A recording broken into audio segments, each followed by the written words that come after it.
Attends, pourquoi tu lances la truite de Schubert là? Bah, la truite, c'est comme les saumons, c'est pareil. Non, non, non, mais rien à voir. Lance les saumons. Bienvenue dans Les Saumons, le podcast qui donne la parole à celles et ceux qui vont à contre-courant. J'étais géographe et au gré de mes besoins de bibliographie pour faire mes cours, j'ai découvert qu'en Angleterre, une personne se présentait comme le seul au monde à faire des globes terrestres à la main. Et j'ai trouvé ça dingue. Dans cet épisode des Saumons, je vous propose de faire une visite sonore de la manufacture Globe Sauter en compagnie d'Alain, qui est l'unique fabricant français de globes terrestres artisanaux. Il nous explique comment il en est arrivé à exercer ce métier si particulier et de quelle manière il fabrique ces globes, tous uniques et personnalisables. C'est parti pour une immersion au cœur d'un atelier pas comme les autres. Bonjour Alain. Bonjour. Merci de me recevoir dans ton très bel atelier, ta très belle manufacture de globes terrestres qui s'appelle Globe Sauter. Est-ce que tu peux nous expliquer ce que c'est qu'une manufacture de globes terrestres ? Alors, manufacture de globes terrestres, on a le mot manufacture qui nous aide un petit peu, c'est fabriquer à la main.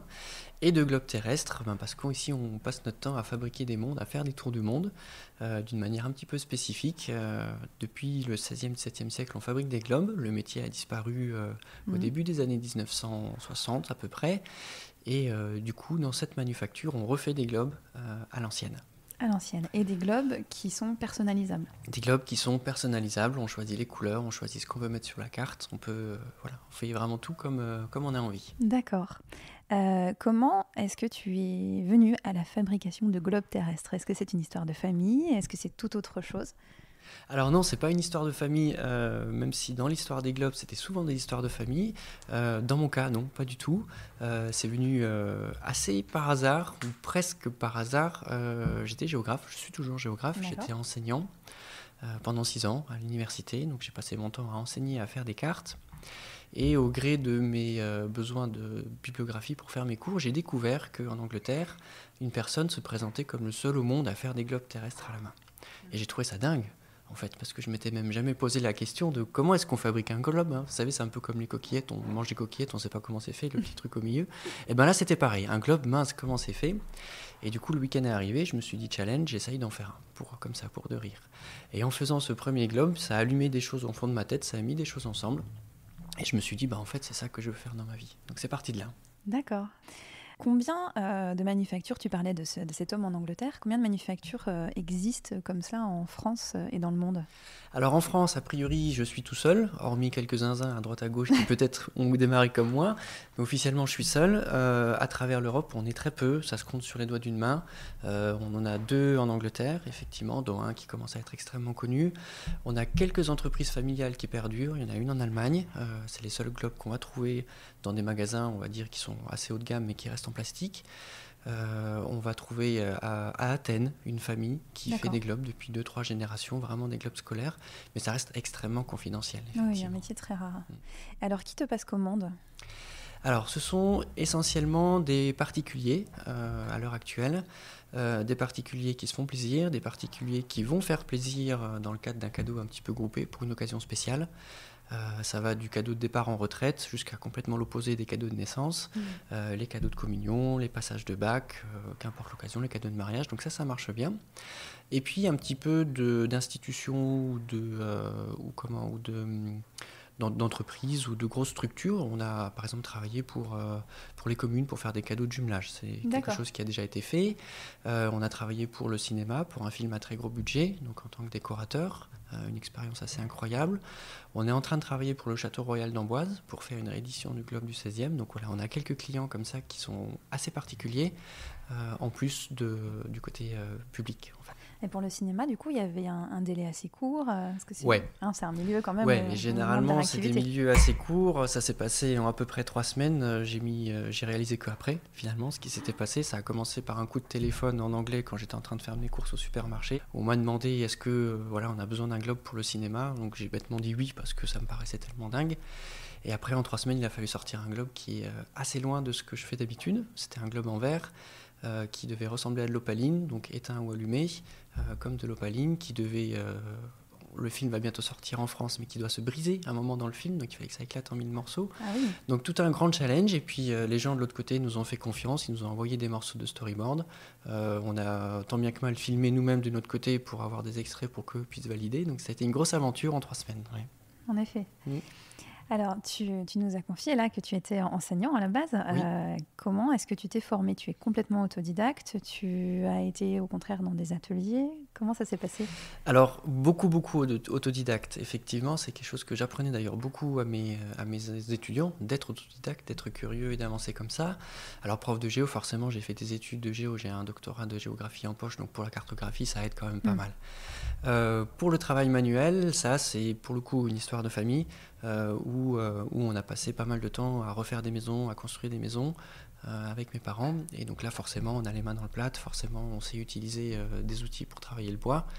Et tout ça, moi, je l'ai perfectionné. D'accord. Alors, transition toute trouvée pour que tu nous expliques comment est-ce que tu fabriques un globe. Effectivement, comment on fabrique un globe? Il y a plein d'étapes finalement, on ne croirait pas comme ça quand on voit le produit fini. On va faire ça par ordre chronologique, c'est le plus simple. On commence par avoir besoin d'une boule, c'est très bête, mais il nous faut une boule. Cette boule, on l'a fait en plâtre. En plâtre, d'accord. En plâtre, pour être très exact, on appelle ça du staff parce que c'est du plâtre qui est fibré. Alors, on en a un petit peu devant nous. Donc, du plâtre, tout le monde peut à peu près voir ce que c'est. Puis, on va mélanger ce plâtre avec de la toile de jute. Oui, une fibre comme ça, assez tressée. Voilà, du coup, une fibre tressée, comme une sorte de sac à patates, finalement. Donc, ce plâtre, on va le mélanger avec cette fibre. Ça va alléger l'ensemble, ça va également le solidifier. Et on va travailler par ce qu'on appelle traînage. Quand on fait du plâtre, généralement, les gens connaissent le moulage. On fait des petits statues, on remplit un bol, par exemple. Le traînage, c'est l'inverse. On va mettre du plâtre sur une table, on va en faire une masse et on va avoir un outil qu'on va traîner sur notre table pour faire la forme. Donc nous, on fait des demi-ronds, des demi-sphères pour que ça soit vide à l'intérieur. Et donc, on a un outil qu'on va tourner autour d'un axe qui nous permet de garantir cette rotondité. C'est ce que faisait ta collègue c'est ce que là dans fait l'atelier. Voilà, en ce moment, Cécile, ma collègue, qui est en train de le terminer. On va aller le voir tout à l'heure pour ne pas la déconcentrer. Mais oui, voilà, c'est une étape assez stratégique qui est mine de rien et assez complexe à réaliser. Pour la bonne et simple raison que si on n'a pas un rond, tout rond, après on a des problèmes de maths. Toutes les erreurs, on les multiplie par le chiffre pi, par 3,14. Donc à notre moulage de plâtre, si on fait un demi-millimètre d'erreur de part et d'autre, c'est-à-dire 1 millimètre en tout, fois 3,14, quand je vais vouloir travailler sur l'équateur, j'ai 3 millimètres en trop ou en moins, et bon, ça se voit, quoi. D'accord, donc ça veut dire que l'outil qui permet de faire la sphère, là, qui racle, c'est ça le terme, racle, oui. Il doit être minutieusement réglé. Exactement, voilà. Il est minutieusement réglé, il est minutieusement à l'équerre pour qu'on ait le rond le plus parfait possible. Oui. Étape stratégique avec donc 2 demi-sphères qui sont creuses. Alors voilà, elles sont pas pleines. Elles sont creuses, sinon ça ne sécherait jamais, donc ça résonne un petit peu. C'est quand même relativement solide, ça fait à peu près un demi-centimètre d'épaisseur, plus la toile de jute qui est à l'intérieur. On peut faire la comparaison, les clients nous demandent souvent est-ce que c'est fragile? Bon alors oui, si ça tombe, ça casse, mais comme vraiment beaucoup de choses à la maison. Ça ne va pas casser en 1000 morceaux par contre. Et on fait la comparaison avec une cloison de plâtre sur lequel par exemple on va mettre des meubles de cuisine qui sont chargés d'assiettes, donc on se rend compte de la solidité, là c'est la même chose. D'accord. Et alors l'étape suivante? Alors l'étape suivante, donc on va avoir 2 demi-sphères qu'on va coller ensemble, on obtient donc une boule toute blanche, et sur cette boule toute blanche, il va falloir que l'on trace des repères au crayon pour pouvoir plus tard coller nos bouts de papier dessus. Ces repères, ça va être l'équivalent d'un équateur, donc la jointure entre les 2 demi-sphères qu'il va falloir retrouver, et ce qu'on va appeler un méridien, c'est-à-dire une ligne imaginaire qui va de notre pôle nord au pôle sud. En d'autres termes, ça veut dire arriver à tracer un angle droit sur une boule. Donc là, forcément, l'équerre, on la remet au fond du tiroir, elle ne nous sert à rien. Et puis, on sort cet outil magique qui est un compas. Et à l'aide du compas, on va pouvoir tracer nos angles droits, nos repères. Donc, on a une boule toute blanche sur laquelle on a nos premières traces de crayon. Et ça va nous servir à coller des bandes de papier qui contiennent la carte. Ces bandes de papier, on appelle ça... elles ont une forme un petit peu spécifique. Comme un œil, un petit peu. Voilà, comme un œil. Un œil, c'est une belle image. On appelle ça un fuseau. Donc, en fait, ça part en pointe, c'est effilé de part et d'autre. Comme une sorte, un œil ou une amande, quelque chose comme ça. Cette forme effilée, cette forme de fuseau, d'où le terme fuseau horaire, on peut faire le parallèle avec un quartier d'orange. Et en fait, ça illustre un problème géométrique qu'on ne va jamais résoudre. On ira sur Mars, à mon avis, avant même de résoudre ce problème-là. On ne peut pas mettre quelque chose de plat sur quelque chose de rond. Donc ma carte ou mon bout de papier qui est tout plat, je ne peux pas directement le mettre sur ma sphère. Ça ne fonctionne pas d'un point de vue géométrique. Et cette forme de fuseau, c'est ce qui se rapproche le plus du galbe de ma sphère. Et donc si on en prend une, alors là personne ne voit rien mais on va vous expliquer. Si on prend mon morceau de papier et que je le mets par-dessus mon rond, on va pouvoir l'appliquer dessus. Et on voit qu'il y a encore, alors personne ne voit mais moi je le vois, il y a un petit peu de jour. Il y a un peu de jour donc ça peut faire des plis. Voilà, ça peut faire des plis. Et mon papier, mes petites bandes de papier, quand elles vont être toutes mouillées et pleines de colle, je vais pouvoir déformer les fibres de papier, tirer dessus, maroufler pour pouvoir l'appliquer au mur. D'accord. C'est ce qui explique, parce qu'effectivement, c'est un mystère pour moi d'imaginer comment est-ce que tu arrivais à rendre ce globe parfaitement lisse alors qu'il y a du papier et que nécessairement ça fait des plis. Chaque fois qu'on essaye de le faire, c'est cette astuce du fuseau. Alors aussi, un autre exemple pour que les gens s'en rendent facilement compte, si on imagine un ballon de plage, ça tout le monde a déjà vu, c'est très souvent fabriqué à l'aide de fuseaux de plastique. C'est vrai. On en a très peu. Voilà. Donc sur un ballon de plage, il y en a peut-être 4. Sur nos fuseaux, sur nos globes, on en a 12. C'est quelque chose de très commun, 12 fuseaux. Ça nous permet d'avoir un rapport entre le cercle total qui fait 360 degrés et nos morceaux de papier, ça nous fait un rapport de 30 degrés, ce qui est en gros le maximum que l'on peut faire avant d'avoir vraiment trop de plis. Et c'est pareil au niveau du collage, tu dois être assez précis pour ne pas faire se chevaucher les bandes pour avoir encore quelque chose de cohérent au niveau de la carte, j'imagine. Exactement, le collage, c'est une des étapes les plus délicates. C'est celle qui demande le plus de patience, c'est celle qui demande le plus d'entraînement, en fait.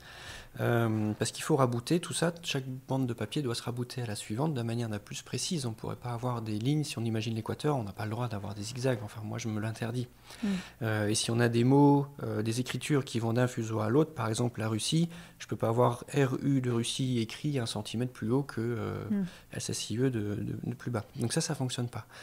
Donc c'est beaucoup de concentration, c'est un petit peu de maths encore une fois pour avoir le bout de papier qui soit exactement ajusté à notre globe. On travaille au demi-millimètre, mine de rien. Et après, la difficulté, elle vient du papier en lui-même qui a un grammage relativement faible. On est sur du 80 grammes. C'est quasiment du papier brouillon qu'on pourrait utiliser ça peut pour un petit peu donner une ordre d'idée. Si c'est plus épais, ça devient très compliqué de déformer le papier. Et du coup, là, on est sur quelque chose de faible. Quand c'est tout mouillé et plein de colle, ça a juste une seule envie, c'est de se déchirer. Et donc, comme nous, on lui tire un peu sur le nez quand même à notre papier pour pas qu'il y ait de plis. Et ben, il ne faut pas qu'on tire de trop, il faut qu'on tire juste assez pour pouvoir rabouter tout ça. Donc, c'est un jeu de patience. Avec le clou de la patience, le clou du spectacle, ça va être de coller le tout dernier morceau, parce que ce tout dernier morceau doit se coller bien évidemment à l'avant-dernier, et il doit parfaitement se coller au tout premier. Et donc c'est là où à chaque fois on serre un petit peu les fesses, on se dit mince, est-ce qu'on a réussi, est-ce qu'on n'a pas réussi, il y a toujours un peu d'aléatoire. Oui, effectivement. D'accord, donc le collage, un temps de séchage assez court. Un temps de séchage, non, finalement assez long. En fait, on utilise une colle à l'amidon, c'est une colle de reliure qui est très traditionnelle en reliure. Et puis qui nous permet de garantir la réversibilité du produit. Donc on en parlera peut-être après, mais l'ensemble des globes peuvent être restaurés, en tout cas sont faits dans une optique de restauration. Donc on n'a pas des colles qui sont figées, on ne peut pas utiliser la super-glue par exemple. Donc du coup on est obligé d'attendre que cette colle elle sèche vraiment, puisque l'étape d'après ça va être la peinture à l'aquarelle, et qui dit aquarelle dit beaucoup d'eau. Et donc si on met beaucoup d'eau sur nos papiers qui viennent juste d'être collés à l'amidon, on décolle tout en fait. Oui, j'imagine bien. Donc peinture à l'aquarelle, dans des teintes qui sont choisies pour le coup par le client, là j'imagine. Exactement. Mais on reparlera de la personnalisation après. Combien de temps tu mets à peindre un globe? Alors ça doit dépendre de sa taille, mais en moyenne. Oui, alors il y a un lien direct avec la taille. On en a un devant nous qui fait 30 cm de diamètre, 32 pour être exact. Ce qui est déjà un gros ballon de basket. Là, il y a à peu près 4 heures de peinture dessus. Est-ce qu'il y a une étape après la peinture? Après la peinture, oui. On a une étape qui consiste à poser un vernis dessus, qui va permettre de protéger le globe de plein de choses. Ça va protéger le globe, le papier et les pigments des UV. On a un vernis spécial qui va protéger les UV, qui va aider en tout cas à la protection. Et surtout, ça va protéger des traces de doigts. Parce que faire un globe qu'on poserait sur une étagère sans avoir le droit de la toucher, je trouverais ça très très très dommage. Donc on met plusieurs couches de vernis pour avoir un objet qu'on peut vraiment utiliser en tant que globe. On peut le manipuler et on incite les gens à le manipuler. Même les doigts pleins de confiture au petit déjeuner, on peut toucher notre globe, un coup d'éponge et puis voilà. D'accord. Et j'imagine aussi que tu travailles les supports de tes globes. Oui. Et c'est une étape où j'ai pris beaucoup de plaisir finalement à dessiner ces supports. On a beaucoup de supports qui existent dans les musées, c'est des choses très classiques. C'est souvent des choses où le bois, ou en tout cas la structure, prend plus de place que le globe en lui-même. Et ça me gênait. Donc j'ai fait pas mal de recherches et j'ai pas mal dessiné sur des supports où le globe est mis en première partie et le support vient seulement après. Mais effectivement, on a un petit atelier de menuiserie d'ébénisterie dans la manufacture qui nous permet de réaliser tout ça. Alors, j'avais une autre question qui concernait le choix des matériaux que tu utilises. Comment est-ce que tu les choisis? Comment est-ce que tu les sélectionnes?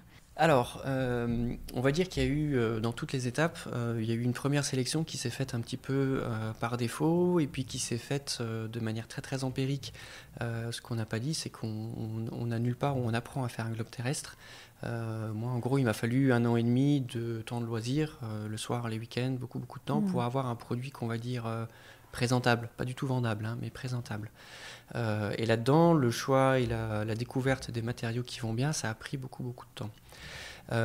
J'essaye le plus possible de travailler local et j'essaye le plus possible de travailler avec des produits qui viennent de France, puisqu'on a une industrie et un artisanat et des producteurs qui sont très très bien en France et je vois pas l'intérêt d'aller chercher à bas coût plus loin. Le plâtre, c'est une entreprise extrêmement connue en France qui fournit les professionnels, qui nous fournit également nous. Le papier, on a un fournisseur français également. C'est un papier qui n'a pas été facile à trouver parce qu'un papier mouillé, ça change de dimension. Dès qu'il est mouillé, il s'étend. Je disais avant qu'on travaille au demi-millimètre, donc un papier qui bouge dans tous les sens, nous, on n'arrive plus à faire. Donc là, on a un papier qui est assez spécifique dans ce sens-là. On a la chance d'avoir en France des pigments aquarelles, une marque de peinture aquarelle et des marques de fabricants de pinceaux qui sont français, qui sont en Bretagne, à Saint-Brieuc, et qui font le top du top de ce qu'on peut trouver dans le monde. Donc là, sans aucun souci, on va se fournir chez eux avec grand plaisir. C'est un savoir-faire qui est très riche, qui est là depuis très longtemps, et voilà, nous, ça colle tout à fait avec notre ambiance. Et concernant le bois, on va essayer de se fournir là aussi en local, le plus local possible. Donc on utilise principalement du hêtre en essence, du hêtre et du chêne. Et on fait attention à avoir un bois qui vienne de pas très loin quand c'est possible. C'est pas toujours possible, parfois ça traverse la France, mais voilà, on essaye de faire au mieux. Alors, on a parlé de globes personnalisables. Comment se fait la personnalisation? Par quels petits détails est-ce que tu personnalises les globes? Alors il y a 2 grands volets de personnalisation. La première, c'est les couleurs. C'est ce que les gens se disent au début, de quelle couleur je veux mon globe. Pour aider, parce qu'on ne peut pas juste dire aux gens quelle couleur vous voulez, ils vont nous répondre bleu, oui mais quel bleu, et puis là c'est sans fin. Donc pour aider, on a proposé des palettes de couleurs déjà toutes faites, qui sont inspirées des voyages que j'ai pu faire à travers le monde. J'ai eu la chance de déjà beaucoup voyager.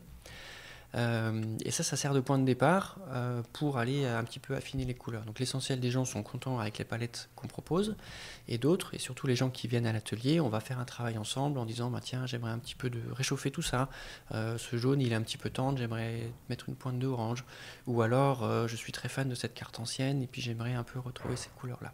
Donc là on a un travail ensemble où on choisit, où on avance, où moi je vais conseiller sur l'harmonie d'ensemble. Si quelqu'un voulait quelque chose de rose bonbon, on le fera rose bonbon, mais généralement on essaye de trouver quelque chose qui soit harmonieux dans son ensemble. Donc ça c'est sur les couleurs. Et la partie la plus rigolote, ou du moins la partie où on a le plus de marge de manœuvre sur la personnalisation, c'est sur la cartographie. Le truc très classique, c'est de mettre le village de naissance, le village où on a fait son premier bisou, des choses comme ça. Ça fonctionne plutôt bien, l'endroit où on s'est marié. En deuxième position, on va avoir des citations. On en a un devant nous où c'est écrit « Mon monde tourne autour de toi ». Donc voilà, un petit mot d'amour caché dans un coin.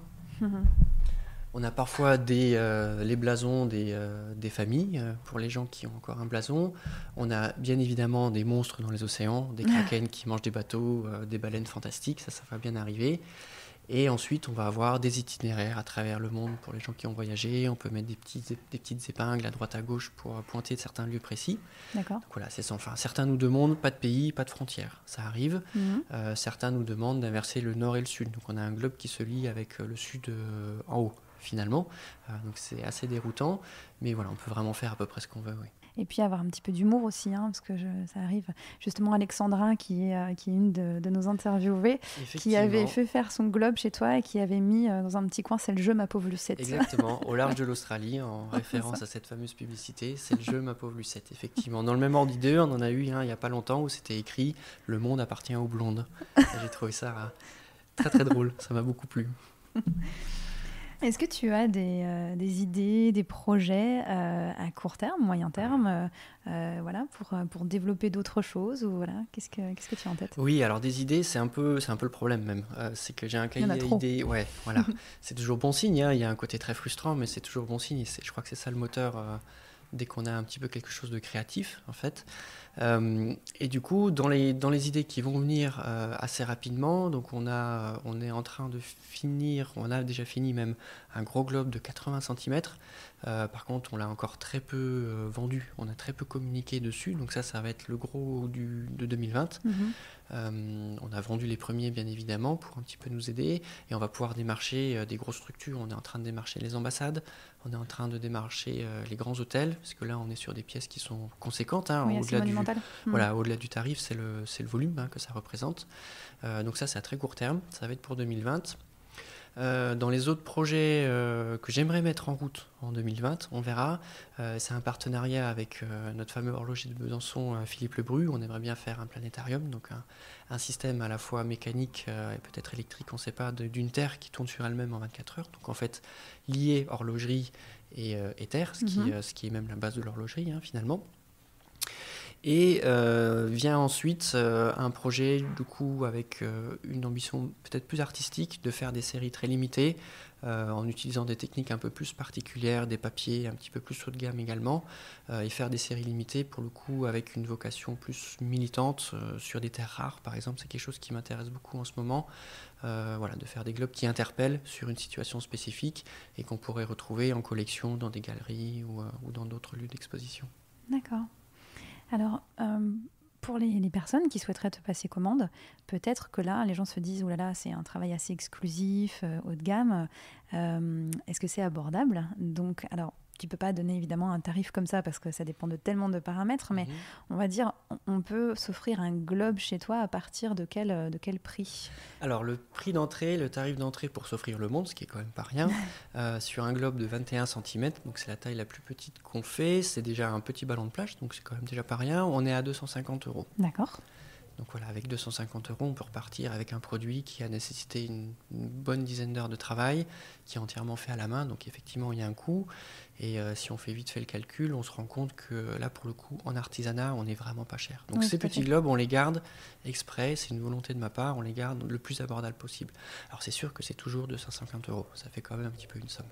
Ensuite, forcément, on s'envole un petit peu, on a la gamme au-dessus, donc des globes qui vont faire 32 cm, on va démarrer autour de 700 €, suivant le support en bois qu'on va choisir. Viennent ensuite des globes de 50 cm de diamètre. Là, il faut avoir la place déjà, ça prend un petit peu de place. On va plutôt tourner autour des 2000 €, pardon. Et sur les globes de 80 cm, qui sont des pièces d'exception, qui sont des pièces extrêmement difficiles à trouver, même sur le marché du globe, c'est des choses vraiment, vraiment uniques. Là, on démarre, le prix de démarrage est à 8000 €. Mais ça donne un bon ordre d'idée. Voilà, oui. Parce qu'on peut se dire, à 250 € quand même, un cadeau commun pour une occasion particulière, voilà, un anniversaire de mariage ou une date clé, ça peut rester quelque chose d'abordable quand même. Oui. C'est vraiment abordable. Et puis après, voilà, il faut être un petit peu sensibilisé à l'artisanat d'art. Les gens qui viennent chez nous, qui ont l'habitude de cet artisanat d'art, vont même parfois nous dire qu'on n'est pas assez cher. Les gens qui ne connaissent pas l'artisanat, ce qui n'est pas un mal, on est là pour aussi leur faire apprendre. Généralement, je leur donne l'exemple des prix qu'on pourrait trouver dans n'importe quel supermarché d'électronique. Et une télé à 250 €, je ne suis pas sûr que ça existe vraiment. Donc là, on a un objet qui va durer beaucoup plus longtemps qu'une télé, et puis il y a des vrais gens derrière. Bien sûr. Alors, quel est le délai pour avoir son globe, à partir du moment où on passe sa commande? Alors, le délai, on est un peu victime de notre succès, on fait le maximum avec Cécile. Le délai, on est à 6 mois en ce moment. Donc si vous commandez aujourd'hui, on est fin janvier, En juillet, on peut espérer avoir un globe. Oui, donc c'est aussi quelque chose à savoir. C'est quelque chose Quand à on le savoir. fait, Là, on a des oui. très belles cartes cadeaux à donner Oui, pour c'est avoir vrai. quelque chose à diffuser, à déballer surtout. Bonne idée. Donc, qui sont réalisés à partir d'une aquarelle originale. Donc, on a déjà un petit peu une idée. Mais oui, il faut être patient. La Terre se fait pas en un jour. Oui, c'est normal, mais voilà, c'était pour avoir la bonne information.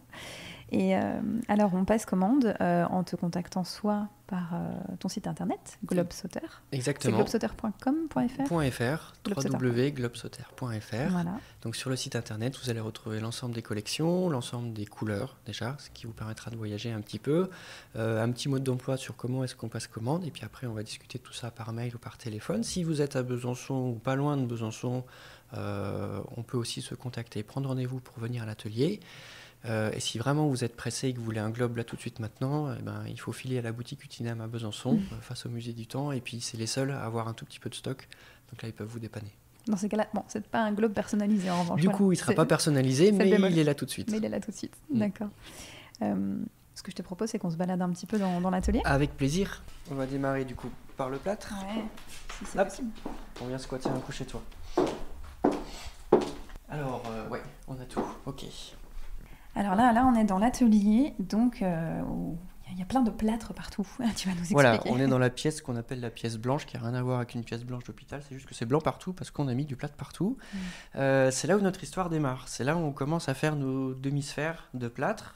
Donc devant nous, on a des moules, il y en a un ici, voilà, qui a une teinte un petit peu jaunâtre. C'est des moules qu'on a également réalisés en plâtre, qui sont jaunes pour isoler le moule du moulage avec de l'huile de lin et un mélange de savon noir, ce qui est très traditionnel. C'est-à-dire que voilà, on forme la demi-sphère autour de ce moule. Donc Exactement. C'est voilà. également une demi-sphère. C'est une demi-sphère qui va se retrouver à l'intérieur de notre moulage, en fait. D'accord. Donc sur cette demi-sphère, on va pouvoir étaler du plâtre. Alors du plâtre, on en a un grand sac là-bas, et on a Cécile qui est en train d'en mélanger. Voilà, donc on commence par mettre de l'eau et ensuite on met du plâtre, c'est ce qu'on appelle gâcher du plâtre, jusqu'à une certaine consistance, en fait, où là c'est un petit peu aussi de l'entraînement, hein. On a différentes consistances à avoir suivant l'étape de notre moulage. Donc là on est en phase de ce qu'on appelle finition et on essaye de faire une sorte de pâte à crêpes assez légère qui permettra d'avoir un produit, une surface vraiment tendue au-dessus de notre plâtre. Vous faites plusieurs couches de plâtre pour obtenir votre Voilà, demi-sphère. on fait plusieurs couches de plâtre. On en a ici devant nous, on a une étape intermédiaire. Voilà, donc ça gratte un petit peu, ça craque. Donc là, on a juste la toile de jute qui est noyée dans le plâtre. Donc ça nous fait quelque chose de très très difforme. Oui, très brut. Très brut. Et par-dessus, on va venir ajouter du coup du plâtre sans toile de jute pour avoir quelque chose de relativement lisse qui va nous faire de l'épaisseur. Et la toute dernière étape, c'est donc de mettre ce plâtre très très liquide, ce plâtre de finition par-dessus. Donc là, la demi-sphère, elle est posée sur une plaque de bois. Voilà. Et Cécile est en train de prendre l'outil qui est un petit peu difficile. C'est comme une grande lame de rasoir. Voilà, c'est une grande lame de rasoir arrondie. Dur de dur de la définir. Effectivement, c'est une lame de rasoir arrondie. En fait, c'est un profil de demi-sphère. On a un quart de cercle en forme de lame de rasoir. Et donc, on a, au travers de notre moule, on a une tige qui va traverser à l'équerre. Et cet outil va se brancher sur la tige. Et ça va nous permettre... Là, l'outil racle en fait la demi-sphère pour la rendre parfaitement Exactement. On racle, le terme exact c'est on traîne notre forme, d'où le terme traînage. Et là, on a quelque chose qui ressemble à un très joli gâteau, finalement. On est un petit peu comme dans une cuisine, hein. On a un très joli blanc-manger qu'on va tranquillement laisser sécher. D'accord.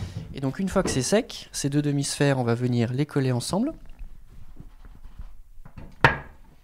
Voilà, donc elles vont venir parfaitement se jointer. On va faire un petit joint de colle en plus pour bien les tenir. Et la toute dernière étape, ça va être de poncer très légèrement notre structure.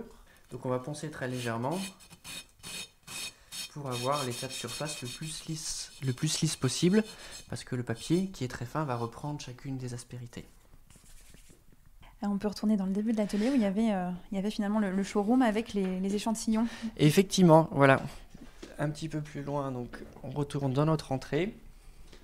Donc un showroom, alors c'est un grand mot, un showroom, on doit avoir 10 mètres carrés qui ferment l'entrée, mais effectivement c'est là où on a un tout petit peu de stock à présenter. on a très peu de stock et donc ceux qui sont là, c'est souvent d'ailleurs un petit peu des pattes cassées. On a souvent un petit peu des ratés, mais qui nous permettent quand même de montrer aux gens les tailles et les couleurs. Donc là, on est devant les différents échantillons. Qui ont tous un nom. Ils ont tous un nom, ces échantillons. Alors là, c'est le géographe qui s'est un petit peu amusé, hein. On a par exemple le Kaibarian. Kaibarian qui est une localité complètement perdue à Cuba, sur l'île de Cuba, sur lequel on a pu aller en voyage avec ma femme. Et donc c'est un endroit qui était très particulier pour nous, avec des couleurs assez magnifiques. Et voilà, en tant que géographe, j'étais spécialisé dans le paysage, dans le thème du paysage. Voilà, les couleurs, c'est quelque chose qui me parle et j'avais envie de faire un globe avec ces couleurs-là. Donc on a Kaibarian, on a Iroise. Pour être un petit peu quand même en France, avec des couleurs très bretonnes. Ce fameux glas, hein, ce fameux bleu qu'ils ont inventé, ils ont même déposé une marque pour nommer cette couleur.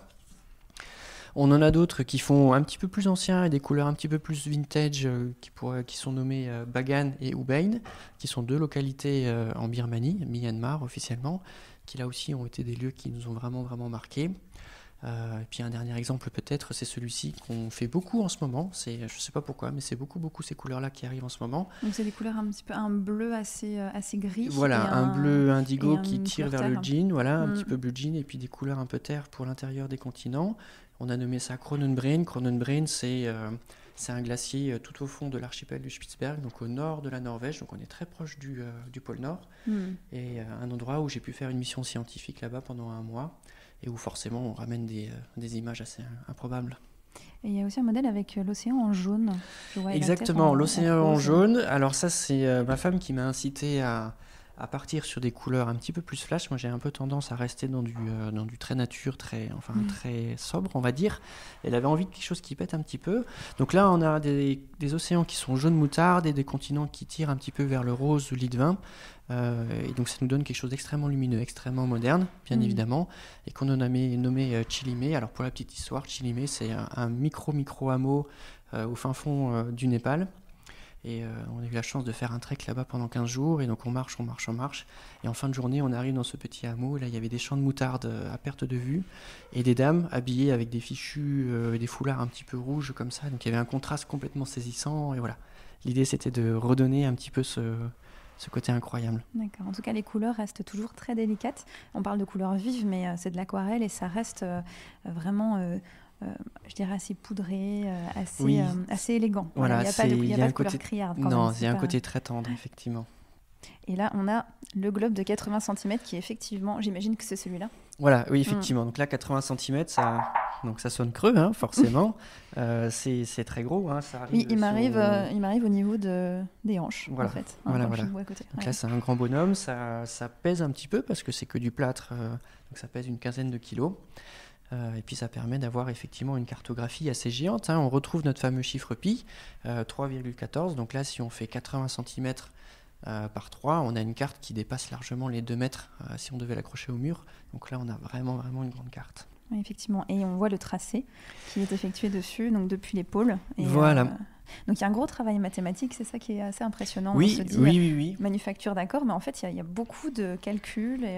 Il y a beaucoup de calculs, il y a des sinus, des cosinus qu'on utilise, mais quand même pas souvent, parce qu'une fois que la carte est faite, on peut l'archiver et c'est l'avantage de l'informatique. Dans le temps, c'était gravé sur des plaques de cuivre, par exemple.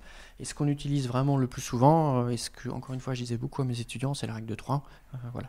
Avec ça, généralement, on se débrouille pas mal. Le compas, et puis savoir mesurer des angles, et à partir de là, on est plutôt bien. D'accord. Merci infiniment, Alain. Merci à toi.